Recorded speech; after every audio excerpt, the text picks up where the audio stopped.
You are listening to the Beyond Terrestrial Podcast, your one-stop shop for the outstanding, the unconventional, and the downright strange. Strap in because the boys are about to take a wild ride. I'm Funk Master B, setting up that tea for the duo of Tomfoolery. Your hosts, Dan and Lee. Of course I believe in aliens. I mean, in an infinitely growing universe, why would we be the only living species?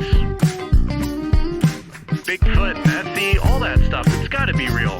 How are we to say that we're the only ones? It's just ignorant.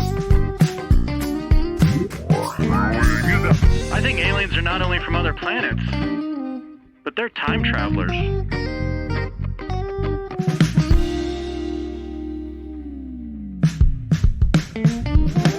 Welcome back to Beyond Terrestrial. I'm Lee, coming to you from the Haunted Barn Studios in the Bell Witch's backyard. As always, I'm joined by my friend, my colleague, my sometimes secret dream lover, Dan Martson. Dan, how you doing today? Lee, that is creepy, my man. I'm Dan Martson. I am recording just down from the crossroads where Robert Johnson made his infamous deal with the devil. And Lee, we have a very special show today. It is very long, and we are going to get right to it. Lee, what is the subject today? We are talking about the steamship, or the steamboat Sultana. It's a boat on a river, ship on the ocean. On the ocean. Yes. This is a story that deserves a lot more recognition, that is not very well known, and that is very, very intriguing. Lots of different twists and turns. You guys are going to love it. We got an expert from the Sultana Disaster Museum, and we are going to introduce him right now. Welcome in, Beyonders, to our interview with Dr. Louis Intres, a history professor at Arkansas State University and the project director of the Sultana Disaster Museum in Marion, Arkansas. Dr. Intres, it's very good to have you on. Thank you very much for inviting me. So, the story of the Sultana, we are going to get into this. It is a tale that is precipitated by the events surrounding the end of the Civil War. So can you tell us what was going on like right before the disaster and how it brought hundreds and hundreds of men to an overcrowded steamboat in Vicksburg? Well, the month of April in 1865 was extremely not only historical, but very, very busy. A number of battles were winding down. And of course, on April 9th, we had the surrender of Robert E. Lee to Grant at Appomattox. And only a few days later, President Abraham Lincoln was assassinated by John Wilkes Booth. Now, Lincoln died on the morning of the 15th, about 7 a.m. At that same time, steamboats were making their way down the Mississippi River in hopes of carrying large numbers of troops back to the north that had been held in southern prison camps, especially the two camps of Cahaba prison camp just outside of Selma, Alabama, and the most infamous Andersonville prison camp in southern Georgia.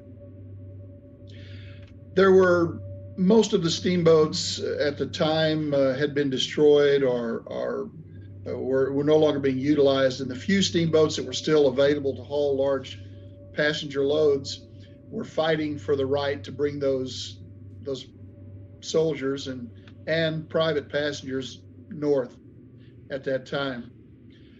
One particular steamboat, the Sultana, under the command of Captain J. Cass Mason, has become infamous in a story that most Americans never heard for over 130 years. Yes. Sorry to cut you off, Dr. Lewis, but I just want to touch on a couple things because I was talking with Lee earlier. I know Lee was very struck by the conditions at the Andersonville camp. Yes. Lee, what did you think when you saw that? So, sorry, when I saw those pictures from the video that I was watching, it just struck me how similar it looked to like Holocaust victims. And that to me, that's incredibly sad, but it's also kind of indicative of how the Civil War conditions were in general. That is correct. We have approximately 400 photographs of the prisoners who came from Cahaba and Andersonville camps, and they do look like Holocaust victims. Many of them lost more than 40 to 50% of their body weight. Hundreds of them were not able to walk. At least 300 had to be carried onto the steamboat Sultana, they were not ambulatory. They suffered terrible privations of war. These men not only fought in the great battles of the Civil War, but many were wounded, they were beaten, starved, they suffered from diseases, all the privations of prison camps in war. And of course, Andersonville was the most infamous. It was only open for 18 months. It was designed as a stockade prison with no cover from the elements, open to the harshness of the winter as well as the beating sun of the Georgia summers, and no cover for the men. And it was designed to hold about 13,000 prisoners at any one particular time, encompassing about 26 acres. At its height, over 33,000 men were imprisoned there without adequate fresh water, medical attention, and so disease was rampant. There was brutality, not only from their imprisoners, but from among the prisoners themselves towards each other. And in a matter of only 18 months, 48,000 soldiers were imprisoned in Andersonville, and 13,000 died inside the prison. That's nearly 1,000 a month. In fact, during the late summer of 1864, during July, August, and the first part of September, prisoners were dying at a rate of an average of 113 per day inside the prison. And the deaths were so great that they just put large wagons in the corners of the prison, and as men died, their bodies were thrown up on board the wagons, and they were hauled out and buried in mass graves. Of course, today, when you visit Andersonville Prison in southern Georgia, it's a National Historic Site, and it's also the site of the National Prisoner of War Museum, and it's quite a location to visit in American history. But no one knew about the brutality for years after the war.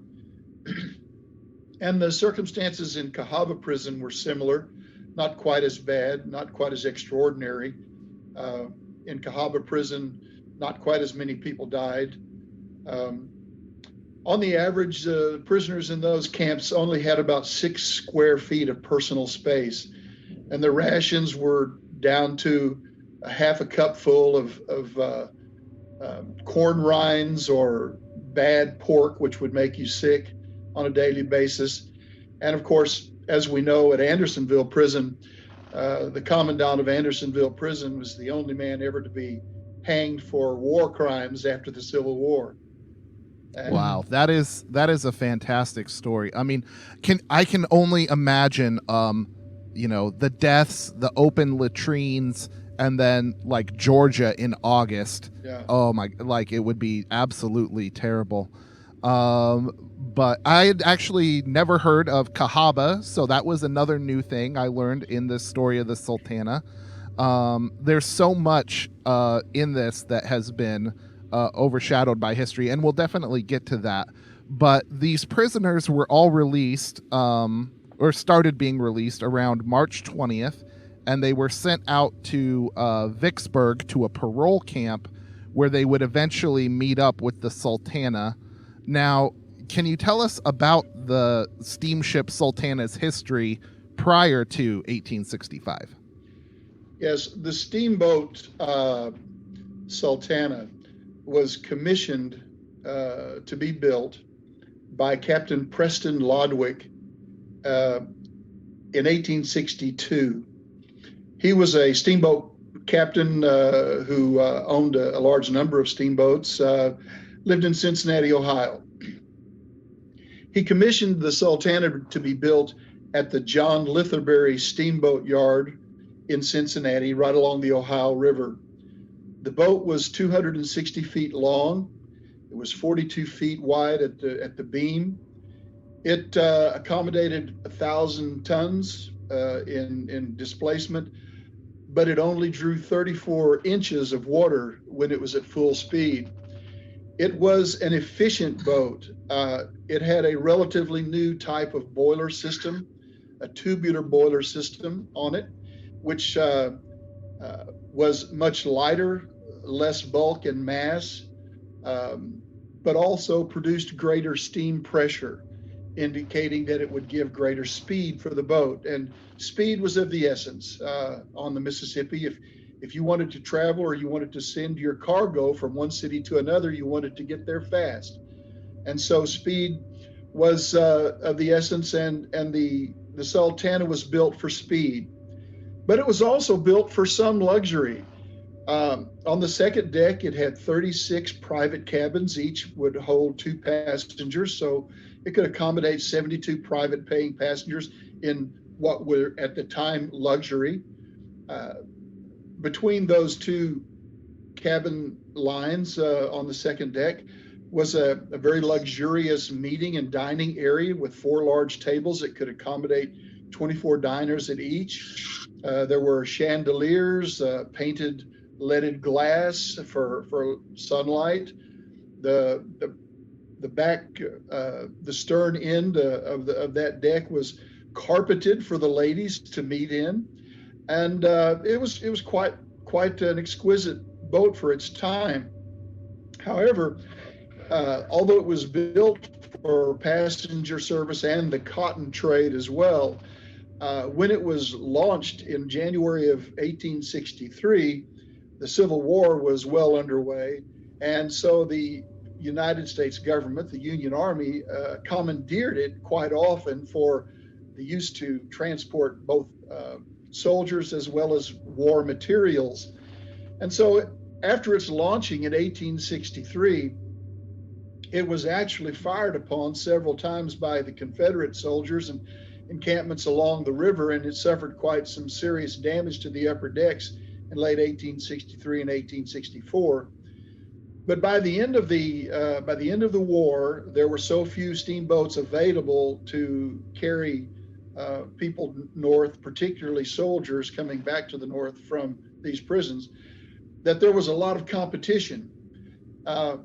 One particular organization called the Atlantic and Mississippi Steamboat Line, had a contract with the government to do exactly that, to ferry soldiers and people to the north. One of the boats on that line was the Sultana, and it was captained by a man named J. Cass Mason, or John Cass Mason. He was only 34 years old, but by that time he was a well-known captain on the Mississippi. He had been on the Mississippi since he was a young teen, and he was known to be a good captain, knew how to run a boat, and he knew the Mississippi. However, as he got into financial difficulty, needing to make constant repairs to the boat, and for whatever other reasons, just his finances were not in good shape. By the end of the war, he engaged in some skullduggery, and actually ended up entering into a conspiracy with high-ranking Union soldiers, a bribe, you might say, or kickback scheme, to put money in the pockets of some Union soldiers if they would give him the largest number or the greatest number of soldiers to be ferried to the north. At the time, the federal government was offering $10 for each officer and $5 for each enlisted man that a boat could carry back to the north. And so J. Cass Mason entered into an agreement with a most corrupt Union colonel by the name of Colonel Reuben Hatch from Illinois, in which he agreed to pay Colonel Hatch a kickback of approximately $3 for officers and maybe $1.25 to $1.50 for each enlisted man. As a result, Reuben Hatch, Colonel Hatch, stationed in Vicksburg, Mississippi, put a few of his junior officers together and formed a cabal, which basically agreed to overload the Sultana with significant overloaded numbers, while at the same time sending away other equally sized steamboats virtually empty. Yes, that was part of the story I found very fascinating. Dr. Lewis, to cut you off a little bit, sorry. Lee, now I know you were really blown away by this, that they just left ships almost completely empty while overloading the Sultana. Yeah, what blew me away is, from my understanding, the one that, like, the captain that sent those ships away didn't actually know and wasn't in on the bribery part, which just completely confounds me on why he would make that kind of decision. Now, there was a short little mention of possible smallpox, but I think smallpox was something that they worried about in everyday life altogether. So, to me, it felt like and for lack of a better way to say this, an excuse to get everyone on one boat. Yeah, an excuse to get everyone on one boat. And once again, from my understanding, and maybe I'm wrong, he didn't actually know about the bribery and was not in on it. Well, yeah, I mean, incompetence, right? There was plenty of that, Dr. Lewis. Before we get back to you, I am blown away by how so many factors led to this, like the North's strategy of total war in the South, where they tore up railroad lines, they sank other boats just to limit the South's supply resources, and how that factored into this. The number of men in these overcrowded camps, and then when you throw in greed and good old-fashioned graft and government incompetence, we get this story. Dr. Lewis, can you speak to the factors of incompetence and graft a little bit more? Sure. To touch on what Lee just mentioned, there are a group of approximately 5 or 6 people who are instrumental and are at the heart of the story. A young Lieutenant William Tillinghast later testified to a commission which was appointed to investigate the Sultana right at the end of the war, almost immediately after the tragedy. Lieutenant Tillinghast testified that he had been offered bribes by representatives of the steamboat lines to overload boats before, and had, in fact, at this event right at the end of the war, had been offered bribes, and that these bribes led back to Reuben Hatch, Colonel Hatch. And it is true about the smallpox. What occurred was that rumors were spread along the Vicksburg dock that the 2 other steamboats that were available, the Lady Gay and the Pauline Carroll, were likely tainted with smallpox. People who had carried smallpox were recently on board the boat, and it frightened most people from wanting to get on board the boat. So that's part of the story. However, there's a couple of other very, very important people. Captain Frederick Speed, who would ultimately be the only man court-martialed for this tragedy and this event, and William Kearns, another captain who was the assistant quartermaster. And then there's, of course, Reuben Hatch, Tillinghast, and others. These individuals initially were given the orders and the authorization to take the roles of all of the soldiers, which were temporarily being held at a nearby staging camp called Camp Fisk, sometimes referred to as 4 Mile Camp, because it was 4 miles outside of Vicksburg, Mississippi. Captain Williams was responsible for overseeing the loading of the boats in Vicksburg. However, he was detained and had been sent to Memphis. A young Captain Frederick Speed volunteered to take his place out at Camp Fisk. And Captain Speed began keeping the rolls, which were basically keeping a list of the names and regiments of the soldiers that were being sent from Camp Fisk into Vicksburg to be loaded on board the boats. The soldiers were ferried from or taken from Camp Fisk into Vicksburg by rail, with boxcars filled with just soldiers just standing in these cars as they were being taken into Vicksburg. After several hours of taking the rolls of soldiers being sent into Vicksburg for boarding aboard the boat, Frederick Speed took a break, whether he went to lunch or just stepped away from his post for a while, and another individual took his place. During that interim, when Frederick Speed was away from his post for about an hour, an additional trainload of soldiers was sent into Vicksburg without proper listings or proper names and rolls being taken. We do not know how many people were on board that particular train, maybe between 100 and 400 people. And so that is the source of the determination, or I might say the indeterminate number of people who are actually finally on board the boat. But because Frederick Speed was responsible for taking the rolls, he was eventually court-martialed for this entire tragedy, even though he was not even in Vicksburg with the loading of the boats. The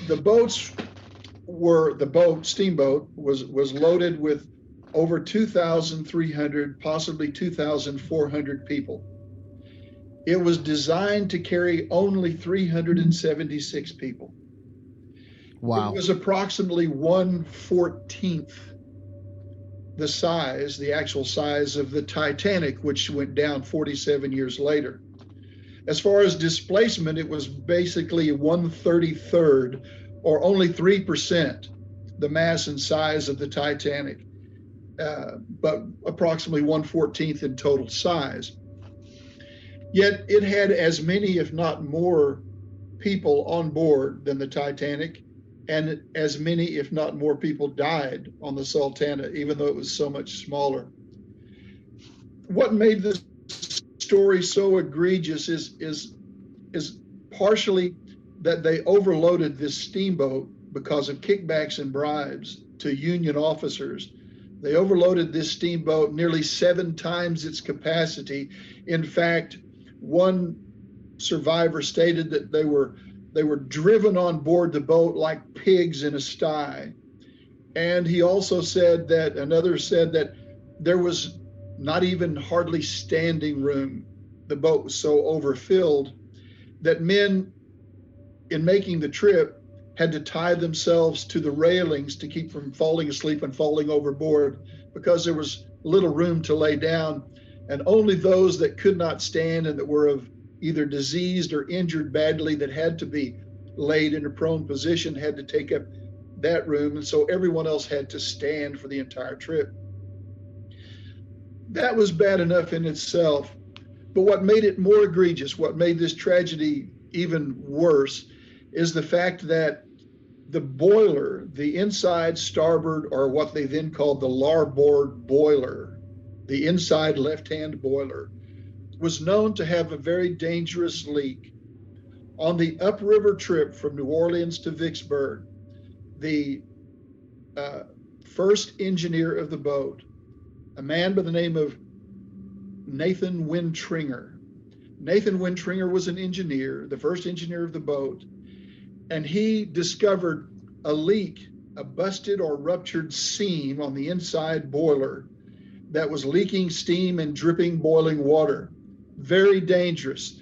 This had caused eruptions or explosions in boilers on numerous occasions previously, and he was well aware of the danger. When they arrived at Vicksburg, he went to see the chief boilermaker at Vicksburg, a man by the name of R.G. Taylor.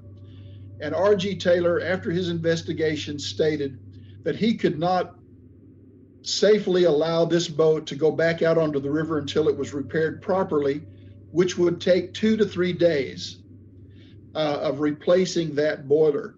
Of course, this would have cost J. Cass Mason this big load of men, and what would have become maybe the biggest payday on the Mississippi River of any steamboat. He couldn't afford the loss of that trip because those men would have been put on other boats.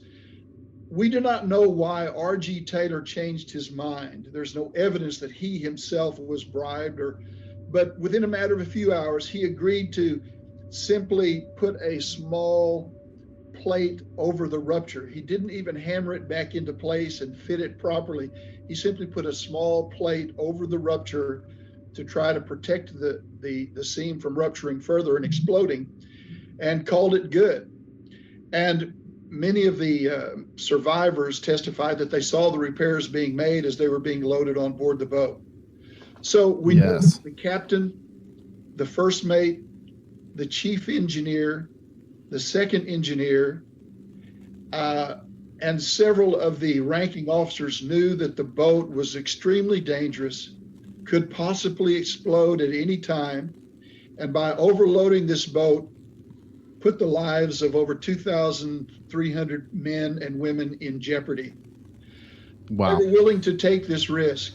And to put it succinctly, the first mate, a man by the name of Gambrill, was recorded in writing by telling several soldiers that seeing what he saw of the boiler and knowing what he knew was going on, his quote was, "If we make it to Cairo, Illinois, it will be the greatest trip ever made on Western waters in America." He didn't believe they'd make it. And of course, if we make it, yes, very crazy. There's so many logistical factors in this that seem just absurd that they would overload this boat. It said in the documentary we watched, remember the Sultana on Amazon Prime? Go check it out if you haven't. There was one cook stove for over 2,000 people. There was no water. Of course, there's not enough bathroom facilities. I mean, everyone's just going over the side. I mean, it is absolutely insane, the conditions that they set up. And that's not even considering the boiler, which is clearly about to fail. Yeah. It's so terrible. The story is truly amazing. The men who were aboard the boat, of course, there were approximately 2,200 soldiers on board the steamboat. There was somewhere between 30 and 80 crew members. It was supposed to have held 86 crew, but we're not exactly sure. We have the names of approximately 30 of them that were actually on board, we know and can prove.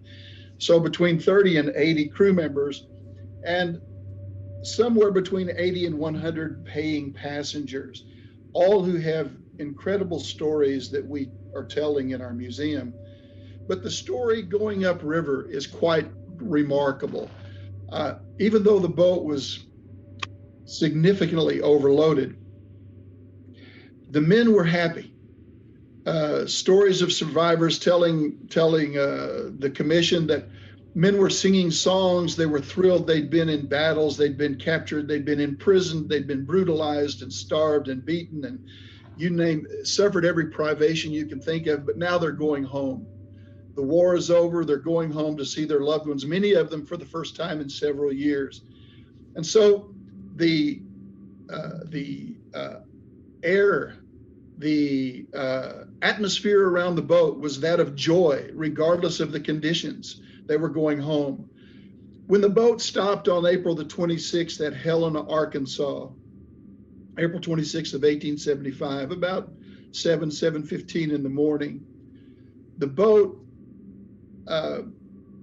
pulled up to a wharf boat because it couldn't pull up to a dock. There was no deep water dock at Helena, Arkansas, so they had an old wharf boat attached to land, and then the steamboat Sultana pulled up to the wharf boat. At that point, at that time on that morning, a Civil War photographer by the name of T.W. Banks happened to be in Helena taking pictures of the spring flooding of the Mississippi River. The Mississippi at this time was way out of its banks by several miles. The town of Helena was actually flooded waist deep through most of the town. So he was taking pictures of the flooding of Helena, Arkansas, when the Sultana pulled up to the Helena dock. He stated in his memoir that he had never seen a more overloaded boat in his life, and he set up a tripod and his camera, and he took one of only 2 known photographs that are in existence of the Sultana. But his photograph, we believe, will become the most famous photograph of a steamboat ever taken in American history when America finally all gets to know the story, because it shows the severe overcrowding of the boat. It's an incredible photograph. That was taken on the morning of the 26th. After a short layover, taking on passengers, dropping off some cargo at Helena, the boat made its way upriver again, and it arrived late that evening in Memphis, Tennessee, where it let some of its passengers off, including a 30-member opera troupe from Chicago that was booked to do a performance in Memphis, so they got off in Memphis. But something that is of extreme importance here is that also at Memphis, the crew and some of the healthier soldiers unloaded 250,000 pounds of sugar. Now, this sugar was held in large barrels called hogsheads. A hogshead of sugar is a barrel about 50 inches tall, and it holds 1,200 pounds of sugar. Ooh. There were 200 of these hogsheads in the hold. It took several hours to unload these hogsheads, thereby eliminating nearly 250,000 pounds of ballast in the bottom of the boat, which kept the boat upright. It's, as a boat, one thing, a matter of physics. As a boat, a steamboat is making its way upriver against a current that is more than twice its normal speed. The current was being approximately 9 knots at that time because the Mississippi River was so flooded. A boat would have to careen left to right at 45-degree angles as it makes its way up the river. And of course, being 4 decks tall without the ballast in the bottom of the boat in that hold and being overloaded on the top, it would have tilted at significant degrees right and left as it made its turn, working its way upriver. That's important because that ballast, that 250,000 pounds of sugar in the hold, kept the boat from listing too far either right or left. Now, keep in mind, you've got a boiler that's leaking steam, and you've got a boat that is listing to the right and left, making its way upriver. Now, what is important about that is the shape and the design of the boiler. The boilers, there were 4 of them, and they were side by side, and they were interconnected so that water would flow to the lowest boilers as the boat leaned or listed, leaving the upper 2 boilers exposed to the superheat of the coal fire underneath it. And then when the boat levels out or leans back to the other way, making another turn, the water flows back and hits that superheated iron, and you have these incredible surges of steam. So the boat boilers were certified safe at 135 pounds of pressure per square inch, or PSI. Later experiments indicated that these surges caused by the removal of the ballast within the boat, causing the upper part of the boat to list further right and left, caused surges of steam to go up to nearly as high as 300 PSI, or nearly twice the safe level. And you had a very dangerous leaking boiler to begin with. Wow. That is very cool. That is one of the details that is not included in the movie. So thank you. Yeah. That like the science behind that is fascinating. A lot of people aren't very familiar with steam boilers anymore. Yeah. So it's a very, very cool thing. Oh, we know that Captain J. Cass Mason, who was paying the bribes to overload the boat, we know that he was well aware of this danger because at Helena, Arkansas, when T.W. Banks was taking that famous photograph, Captain Mason sent several crew members through the crowd, trying to get the crowd of passengers to disperse evenly around the boat. When T.W. Banks set up his tripod, he was on the landed side of the boat. And most soldiers in 1865 had never had their pictures taken. And so everyone pushed to that side of the boat to try to get into the picture. And Captain Mason was concerned that the boat would list enough to expose the raw iron of the boilers to the fires and cause an explosion there. So he was concerned about it. There's strong evidence that he was concerned about an explosion in Helena, Arkansas.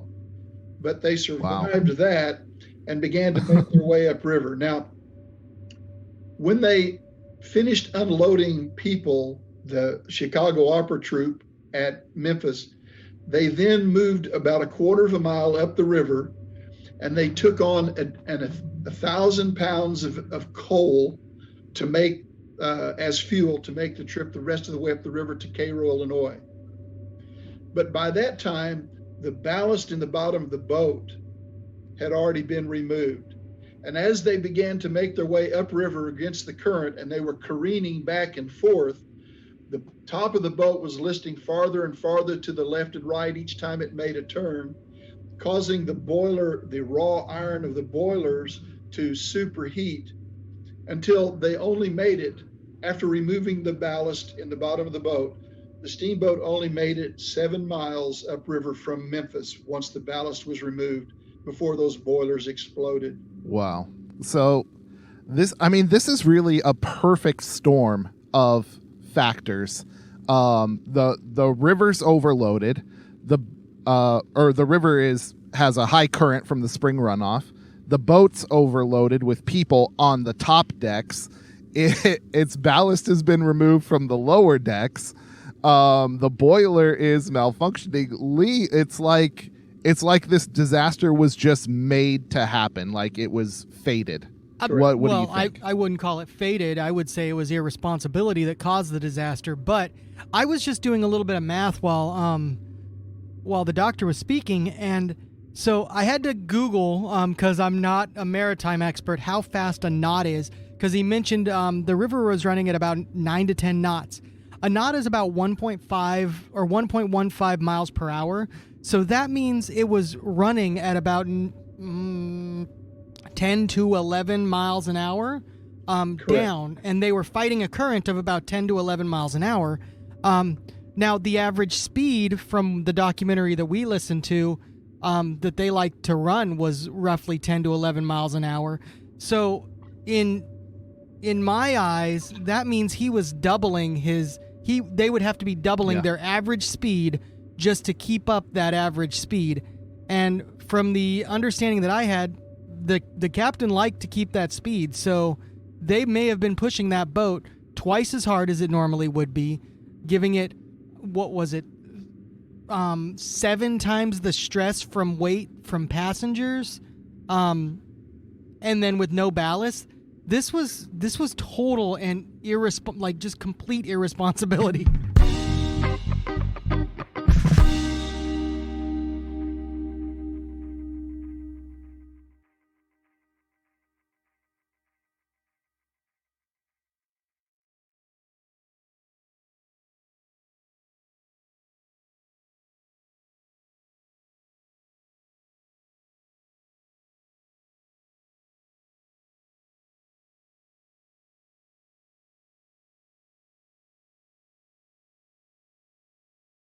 If you can imagine with me, let me set the stage for you. It's 1865. there are very few man-made lights outside of Memphis proper. It's 2 a.m. in the morning in a heavy spring rain, and you're trying to make your way in the dark up the Mississippi River, which is running at flood stage. And according to Union records, the river is more than 3 miles wide at that point. And you're literally directing this boat into the darkness against the river, the darkness, the rain, and you've got all of these conditions on the boat. You've got a leaking boiler, a loss or lack of ballast, significant crowding and overloading on the boat. And the soldiers themselves are still hopeful. Can you imagine what the chief engineer, Nathan Wintringer, the captain, J. Cass Mason, William Gambrell, the first mate, and all of these men who knew the river and knew the boat and knew those conditions were dangerous, what they must have been thinking, like, what the heck have we gotten ourselves into? Yeah. Of course, when the boiler exploded, when that one boiler exploded 7 miles north of Memphis, it sent shrapnel directly into the 2 adjacent boilers on either side of it, causing them to explode. So you literally had 3 of the 4 boilers explode simultaneously. The explosion was so loud and so profound that people back in Memphis, 7 miles away, felt it rattle their windows and buildings and heard the noise. And you can only imagine what they thought has happened.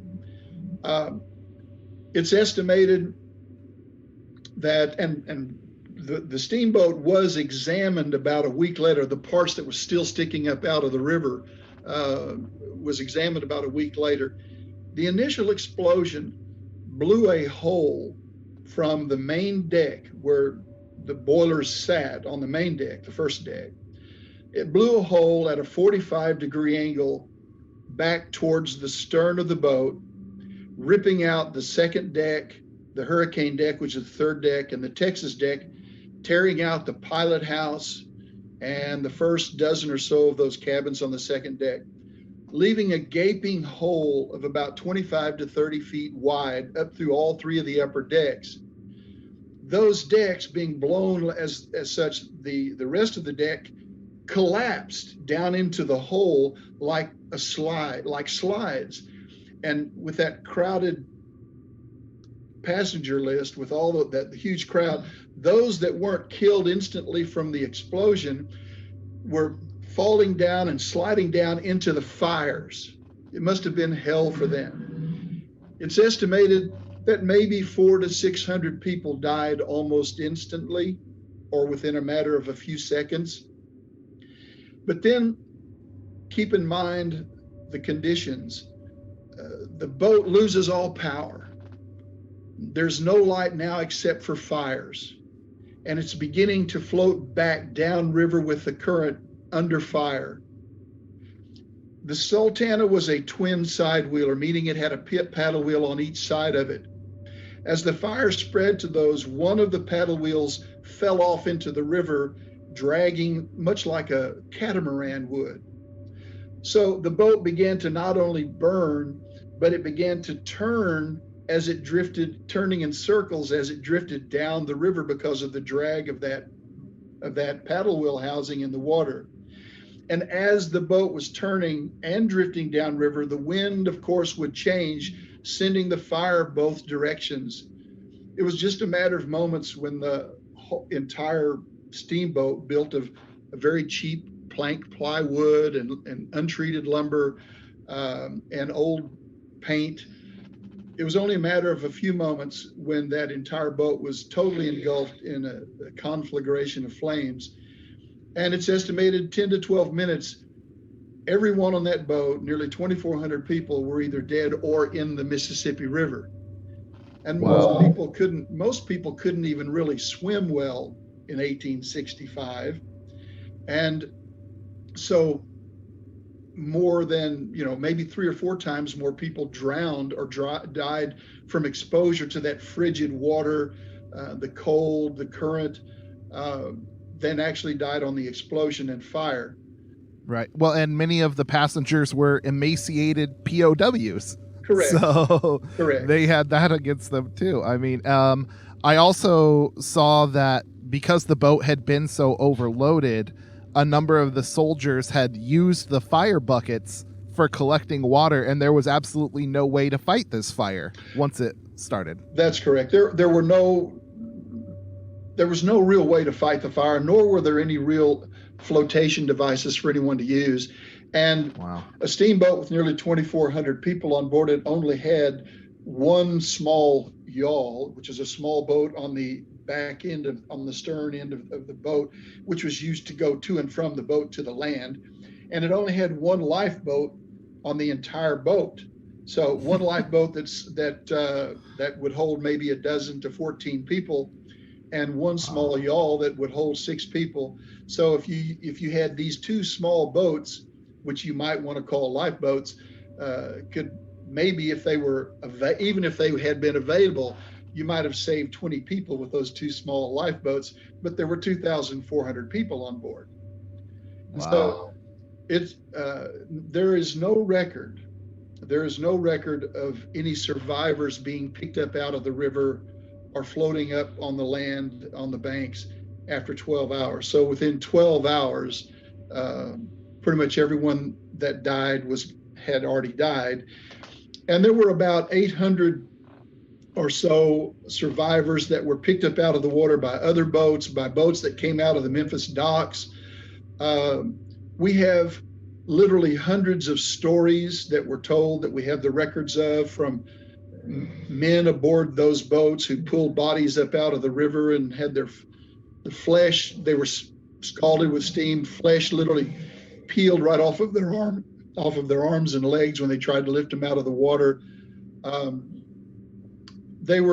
These 800 or so survivors were taken to 5 different hospitals in Memphis, and later between 100 and 200 of them perished from their injuries and are now buried.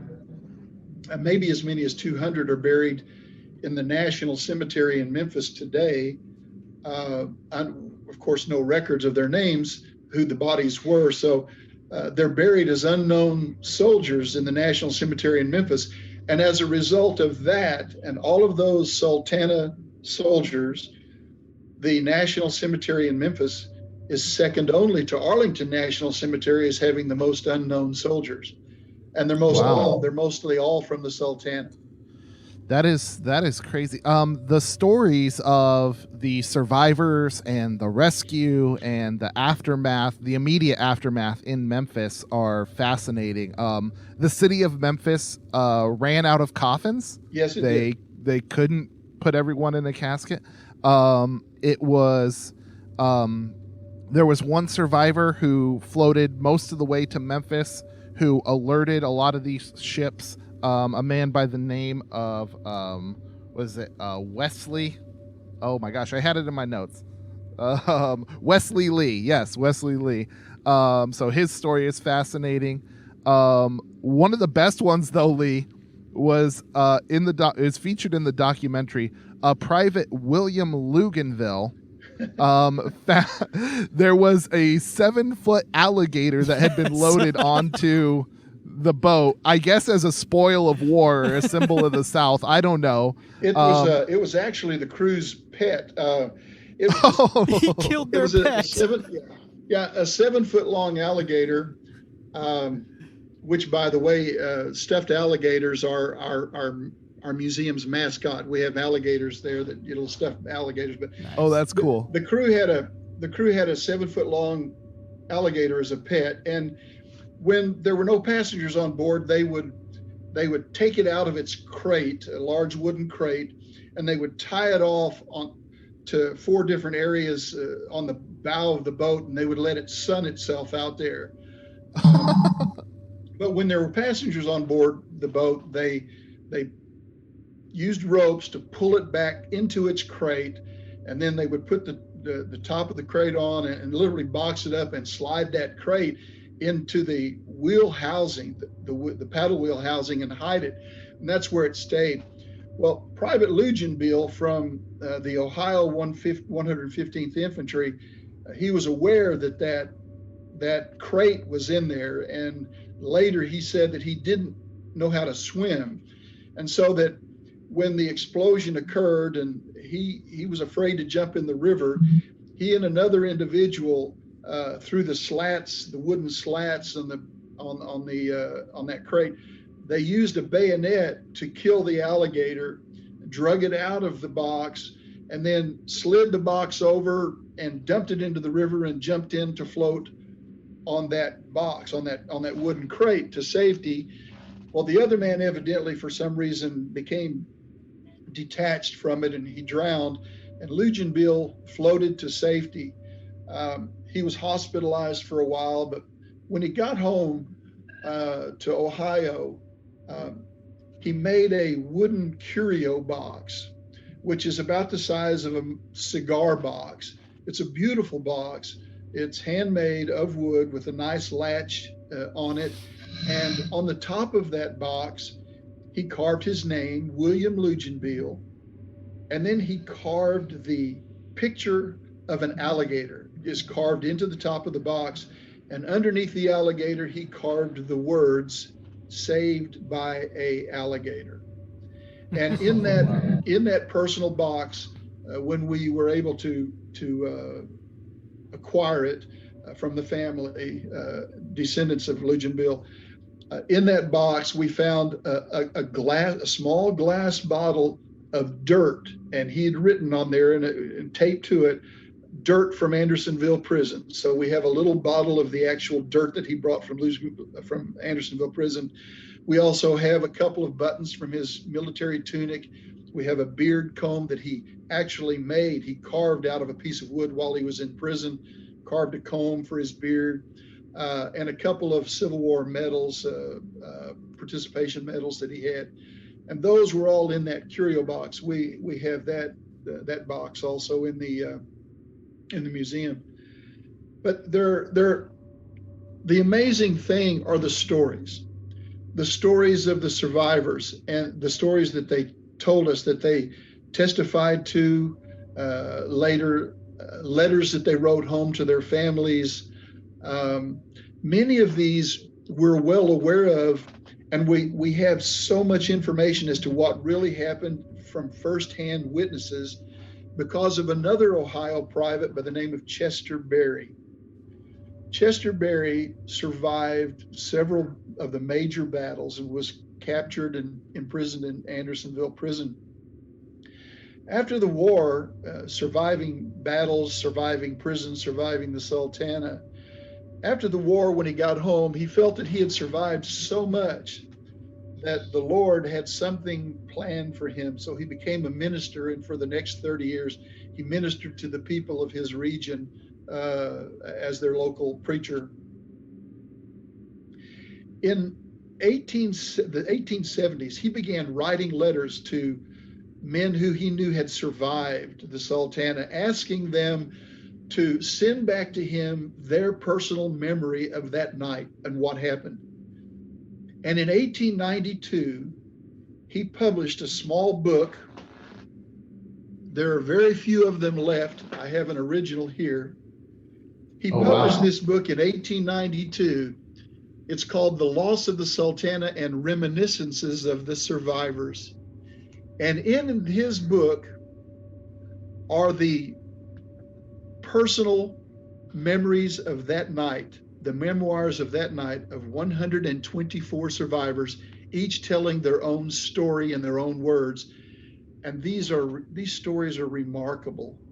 There are stories of courage, of selflessness, of true heroism, of horror, stories of horror, of the experiences that these men encountered that night.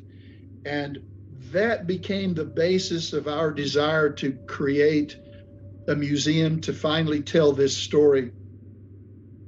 And the reason we had to is because for nearly 130 years, from very shortly, within a matter of months after the Civil War, and for 130 years, almost nothing was ever written or spoken or told of the Sultana.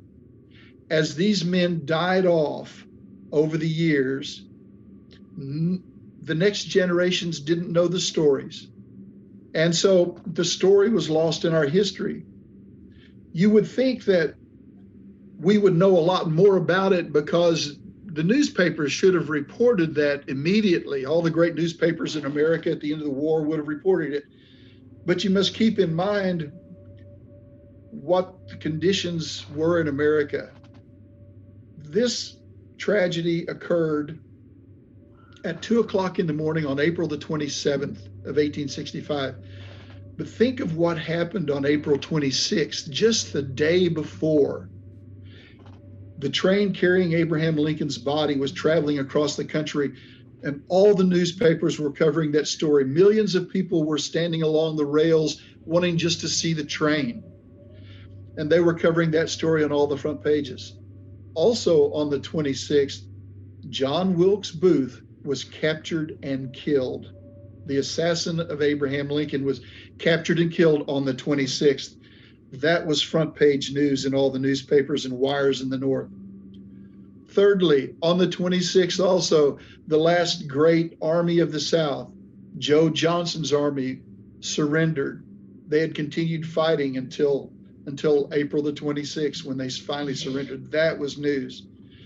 But maybe just as importantly as all of those three things and the news being remitted around the North is consider the fact that this happened at Marion, Arkansas, across the river from Memphis, Tennessee, where all the bodies were floated up and stacked like cordwood along the docks because they ran out of coffins in the city of Memphis, and the hospitals were filled.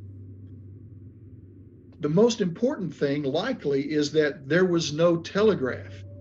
All the telegraph and the rails were all down in the South. There was no telegraph to the North.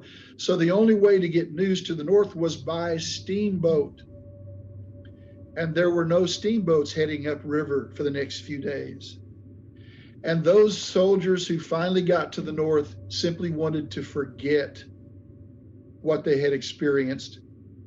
The newspapers of the North were telling the stories of the end of the war. Over 650,000 men had died in the war, and another 2.4 million men were maimed and wounded in the war. And massive casualties, stories of great battles where thousands of men were wounded and killed in a single day. These stories desensitized people in the North. They didn't want to hear any more of those stories, and the newspapers quit publishing stories of massive death. And so the major newspapers all up and down the river and into the North, with the exception of Memphis, of course, and St. Louis, didn't even carry the story of the Sultana for several days. We have more than a dozen authentic original newspapers from April and May of 1865 in our museum. And when you do find a story about the Sultana in some of those newspapers, you'll see that the story of the Sultana was published 3 or 4 days or 3 or 4 weeks after the fact. And the story is only maybe 2 or 3 inches of print. And it's on page 8, 10, or 12 of the newspaper. And one particular one I always bring to mind because it's on page 8